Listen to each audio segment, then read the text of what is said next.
silly semantics.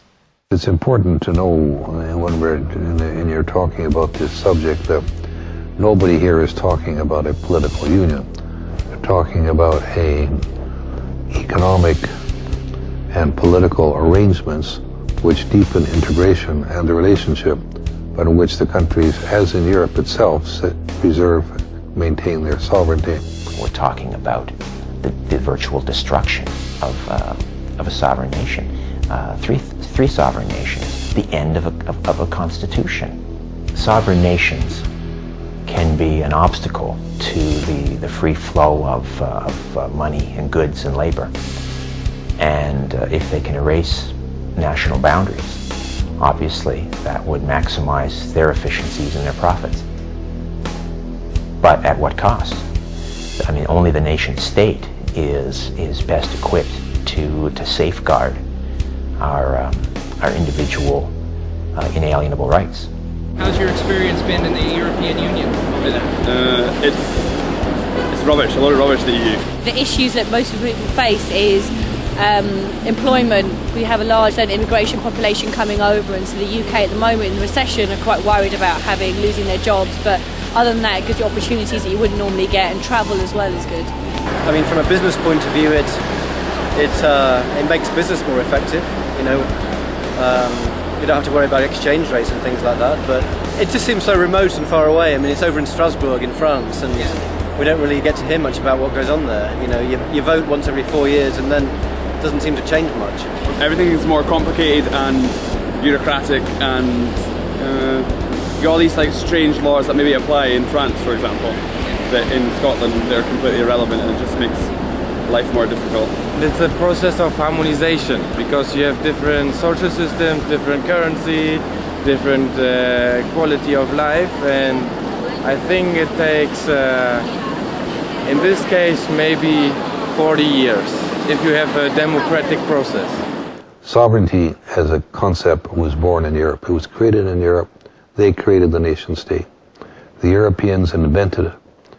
And through the colonial empire, they went globally, and then they passed the sovereignty notion on to the rest of the world. The Europeans have thrown sovereignty out the window. Well, the Canadian Council of Chief Executives is an organization whose members essentially are the 150 CEOs of Canada's largest corporations. I think we've seen the concept of national sovereignty eroded in a whole variety of ways. And while it's an important concept, it's compromised by the Geneva Convention. It's compromised by every treaty that any country enters into. It's compromised by the Charter of the United Nations. It's compromised by the human rights laws. I think we need to be a little bit mature about the concept of sovereignty. I find it amusing when people put sovereignty as in a kind of crystal jar and say, well, this is the ultimate. Sovereignty is the ability of a country to act in its own best interests in accordance with international law and its commitments to other countries.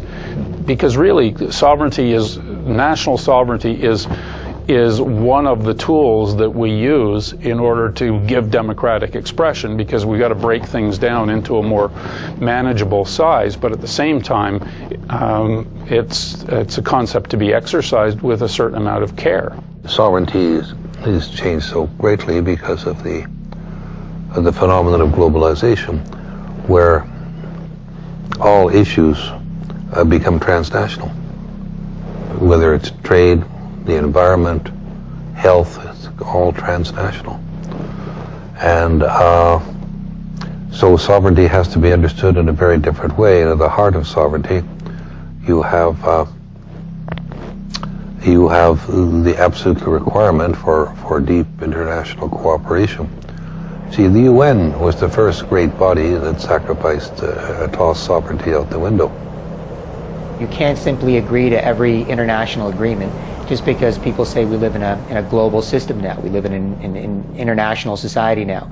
You have to look at it on a case-by-case basis. The people appointed to head these international groups are appointed by bankers, financiers, and multinational corporations, and not by people with any direct link to the people. So they're not appointed by your elected officials, they're appointed by the groups they're supposed to regulate. The idea of accepting a world that is truly global now, a world where we are interdependent, without looking at the root causes of that interdependence, and without looking at the problems that interdependence has caused, is a mistake. Foreign trade is the key to prosperity. Free trade will bring on a Great Depression. Hitler had a dream that his big business should dominate the world. He called his dream the New Order. Foreign big business was weakened during the war, and today American big business is the strongest. And they have a dream to dominate the world. This was not a natural occurrence, and just because we do live in a global interdependent world right now doesn't mean that we shouldn't take steps to mitigate that and to reduce our interdependence so we can be independent and we can independently decide what we want for our futures. Canadians are saying no to the North American Union, no to the SPP, and yes to Canada's sovereignty. There are people who equate sovereignty with shutting down the borders, with not collaborating with neighbors, but I think they've got it backwards. I think sovereignty means how do you strengthen the nation? How do you ensure that the people in a nation have access to health care and to food and prosperity and to security? And if that's the definition, then maybe the best way to approach that is to open it up, not to close it down. I am a staunch Canadian nationalist because of globalism, because there are global banking and financial institutions and corporations that seek to violate countries' sovereignties by doing whatever they want to those countries with or without the permission of the people in those countries. So because of the global forces at play, because of the global banking system, because of institutions like the IMF, like the United Nations, like the World Bank, like the WTO, that wield tremendous power over nations already, we need to defend sovereignty more than ever. All other notions that violate sovereignty, including multilateral trade agreements, take away from us the ability to control what happens in our countries. And that's why sovereignty is so important. Sovereignty is where you and fellow people of that country can determine how you want to live in that country. And without sovereignty, you can't. I hope you know who Laura Secord was. Yeah. She lived on the American side of the border, and her husband was in the War of 1812, and he was wounded. So she was looking after him when a couple American soldiers busted into her house, forced her to belay them, and the American soldiers didn't know how potent our beer was, so they got a little loopy. And they started talking about their plans to invade Canada. And she overheard this, and she ran 30 kilometers, climbed the Niagara Escarpment, collapsed in front of the Indians, and told John Fitzgerald about the plan to annex Canada. And she stopped it. All the Indians, all the troops, all the settlers, everyone bound together, and we pushed back the Americans. They let up. It breaks my heart to think that all that she did is for nothing. Only for Canada to get annexed 200 years later, and we can't let that happen. You need to get out there, you need to tell your friends, you need to tell your family, we need to stop this SPP. To understand what's happening, we should look at what has occurred under the Security and Prosperity Partnership. That was the intergovernmental arrangement that began in 2005 when Prime Minister Paul Martin, President Vicente Fox from Mexico, and President George W. Bush met at his ranch at Waco, Texas. And they launched this partnership. The following year, they met again in Cancun, Mexico, and established what was called the North American Competitiveness Council. And this council has 30 executives, 10 from each country, who have direct access to the policy-making apparatus under the SPP. It's the next step towards the North American Union, with one of the first bigger steps being NAFTA, the North American Free Trade Agreement. They have to do it in small stepping stones to condition the people to be able to accept such a thing. So SPP, Security and Prosperity Partnership, is another big step, which is uniting the three into one. I think the SPP was a good idea in principle, but ultimately it failed because it was implemented in a manner that closed it off to public scrutiny. And the only people who were invited into the room were the largest CEOs of the largest businesses in the 3 countries. And each working group covers every single area of North American society. And it basically says we're going to set the rules for each area of society across North America, irrespective of what the people in the countries want. What are your thoughts on the SPP, its penchant for secrecy and the lack of democratic process? This is the leaders' initiative, the Security and Prosperity Partnership? Yeah, the Security and Prosperity Partnership.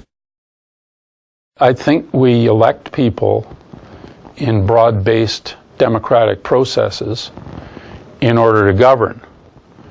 And when they are seeking re-election, we have the ultimate consultation and the opportunity, if we don't like what they've done, to throw them out. I don't think that democracy means that every citizen is present in every discussion, you know, wherever and whenever it's held.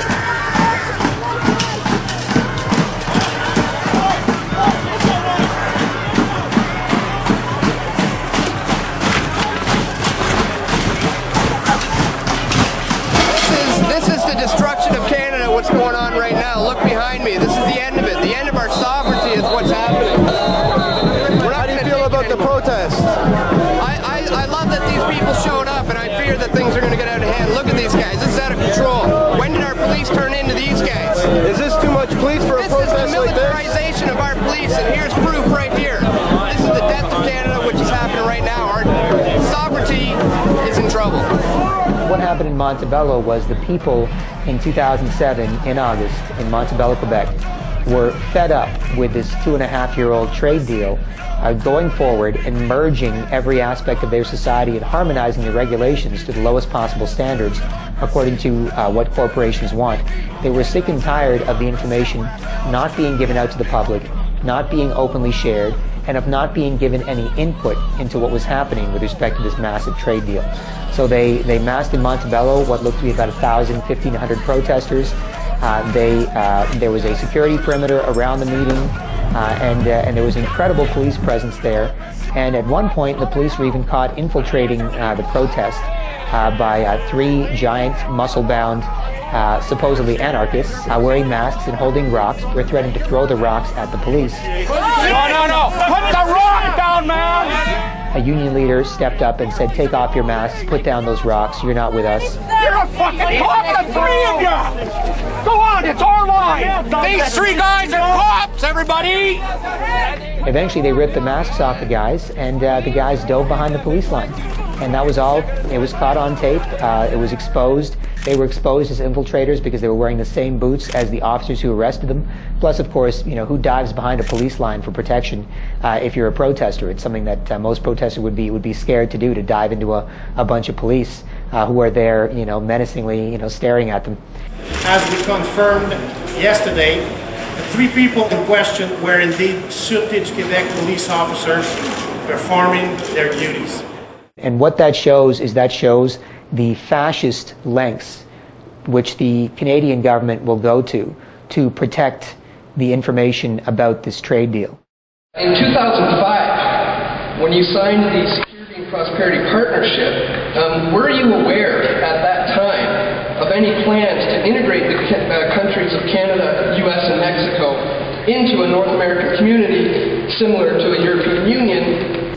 And considering that the fact that there was no referendum from the people on this agreement,